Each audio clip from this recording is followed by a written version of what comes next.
What's going on, you walking tumors? It's your boy, Jaherny Boy here. I lied about making the Dinopal deck profile a month later because fuck it, I might as well make it now. Have some productivity in my channel because hey, suicidal tendencies can only drag me so far.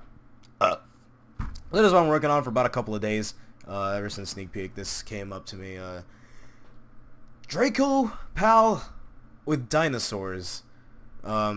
I tried it with the promo card, which I have 18 of, just sitting here on my desk. And the promo card is nice, but not as nice as the Cataster and the high scale. So that's the only reason why we play the dinosaurs. But hey, let me explain everything first. So we play triple master still and one luster. I want to keep this 3-1 kind of ratio thing going on, but we play 3 master because it's actually just a really good fucking card. Because the ability to destroy any card in the pendulum zone kind of works. It's pretty fucking broken what you can do with this card alone, in a sense that you can set monkey board as a scale, search out fire flux, and then set master pendulum, pop monkey board, set fire flux, and just go off from there. Or you can just set fire flux and scale, whatever the fuck you want. But there's a lot of versatility behind this master pendulum in this deck in specific. It's just really good. We only play 1 vector because we play 3 rector pendulum. Calling it rector is pretty fun, cool. But we still play 3 rector and 1 vector. Again, 3-1 ratio. I mean, triple vector, triple this was kind of overloaded, but the reason we play triple rector is because it's a high scale, and that was a problem with this deck, is having too many low scales and not enough high scales, hence why we end up playing the scale 3 dinos and a bunch of other shit there. But that's why we play it. It's a high scale. It alleviates the problem of having too many low scales from the original Draco Pal build. I hate saying that word. Monkey Board searches Joker. Joker searches everything in the deck. And we play the 1 Silver Claw, again a high scale, and it also boosts up our Performapals, which we're going to have a lot of on the field. We play the 1 Zephyros, and I know Zephyros is a bit gimmicky in a sense, but I like it. It's a personal tech choice of mine because the Pendulum Rising and second Donkey is pretty nice of a 2-card combo, because you would summon Zephyros, Pendulum Rising it into Wizard, Wizard pops himself, and you get his effect to add monkey board, and then you monkey board, and then do all the shenanigans, and Zephyros just bounces monkey board back. So it's a +5 combo if done right. Second Donkey, you can just target it, get a luster out of the deck. It's just a really versatile card, but seeing as we only have 2 real targets in the deck, we only want to play 1. And we play the 1 Fossil Dig to search out the dinos. Only 1, because when you see it, it's usually when you break, and when you break, you usually see your 1-ofs. So there's that. And 2 Lizard Draw, 2 Turtle. I've always been a firm believer playing 3 of each after the adjusted list, but there's so many scales now, it's just like, oh, I might as well just play 2 of each. It's high scale as well. An eccentric high scale. Pretty versatile card on its own. It's a good standalone card. And this is one of the new shit that people are starting to get, I'm starting to notice, is the Draco Connection, or Drac Connection. I like this card as a card you would play in the middle of a combo. I wouldn't play it in the beginning of a combo. I also wouldn't play it at the end of a combo. It's one of those like, oh, did I end up drawing it with my Turtle Lizard Draw play that's still in the middle of a combo? I'll play it. It's not one of those, I'm going to open up a Drac Connection. Nah, nigga. Unless you open up like this, and you want to see this, then yeah, it's fine. But, it's like, it's not something I would play in the, like, start off with. It's not something I would open with. But seeing 2, because we have like 8 dragons in the deck, it's pretty nice to have. 1 face off because this deck is kind of crippled. We gotta play what we have. And 3 strike. Now you cannot play 3 strike. You can opt for double Veiler and like a Maxi or something. But I'm only playing 3 strike because hey, it's 3 strike. In the extra deck we do play triple Dinoster. It's the only good one after the Ignister hit. 3 Dinoster is still very, very good. It gives us access to the Harbinger, which is the only one worth playing. I know Felgrand exists, but like, I'd rather play Hope Harbinger. The Lightnings, we play 1 Logia, 1 Dolka. It's either one or the other. The only times we will ever make both is if we see the dinos a lot. And chances are they're going to be in the graveyard after making Logia Dolka.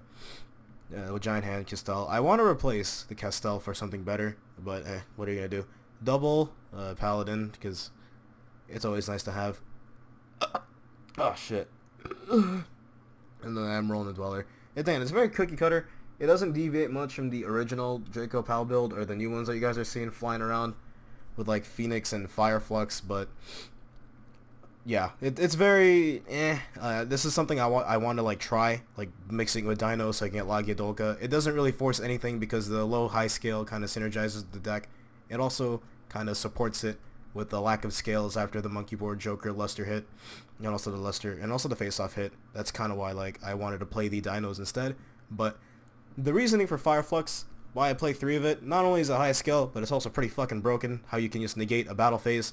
And we also play Light Phoenix because it's a low scale, and I don't want to have too many high scales. I'd rather have some low scales, but you gotta have balance with your scales. So we do play Light Phoenix, and what it does is that it boosts up your Performapals by 1,000 attack. That's it. Goes to your extra deck, you can do it again, and it also special summons itself. And if this card was around during the Pepe format with Plush Fire, this card would be broken. Your opponent declares an attack, you destroy your Plush Fire, special Light Phoenix, Plush Fire gets its effect. But sadly that's not a thing anymore. But this card does synergize with the newer Performapal cards that do special summon themselves after being destroyed in the scales. So once the Yuya structure deck comes out here, be on the lookout for that new Pendulum card, where if it's destroyed anywhere, you special summon it. And that's that goes for this card and this deck. Do what you want with it. You guys can try the ritual build, but it requires playing bad cards like Manju, Senju, and Spiritual Whisper. That it requires you to play those cards, but hey, those are I think those are 9 cards that Pendulum Rising is a good target for. Don't take my word for it. It can work. You would have to play really gimmicky and slow in order to get your ARAs out of the deck and your more factors out of the deck. But it's very good. I don't recommend you playing it. But if you want to have something fun, just play Dinopal Ritual. Don't play Amorphages. The deck is slow. The deck is bad. By the time you set up, your opponent should already beat you. So this is the deck. This is Dinopal.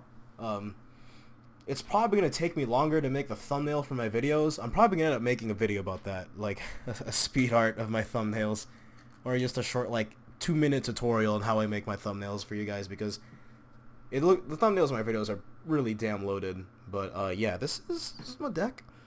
It's something I'm working on. I'm not claiming this is mine. The idea of playing Triple Rector kind of came to me from a buddy of mine. But again, if you guys want to play this deck right, play Triple Rector and only 1 Vector. You can be crazy. By crazy I mean broke and only have 1 of these and 3 of these, and it still works the same way, but I would like to see more high scales, so that's why I play that. And yeah, so and this card's also your out to the Amorphactor.deck.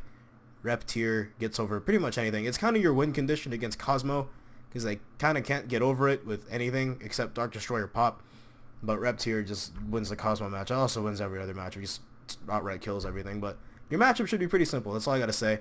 Very cookie cutter. This deck also maintains its flow chartiness from old Draco Pal. Now, I may just be sounding like an empty shell of a man because this was and is still my favorite deck of all time. Mainly because I don't hate myself at the end of a tournament after I win with it. But yeah, if you guys want to try this Dino build, feel free to try it. This is like a suggestion. You can put your own tech choices. You can play broke-ass nigga cards like Max C's and Effect Veilers in here. I'd save those for side decking, but hey, you want to main deck them because you're gonna have 3 strike or 3 Draco connections, which these cards are like 20s a piece now. But yeah, I'll see you guys in the next video where I do a little speed art on my thumbnails.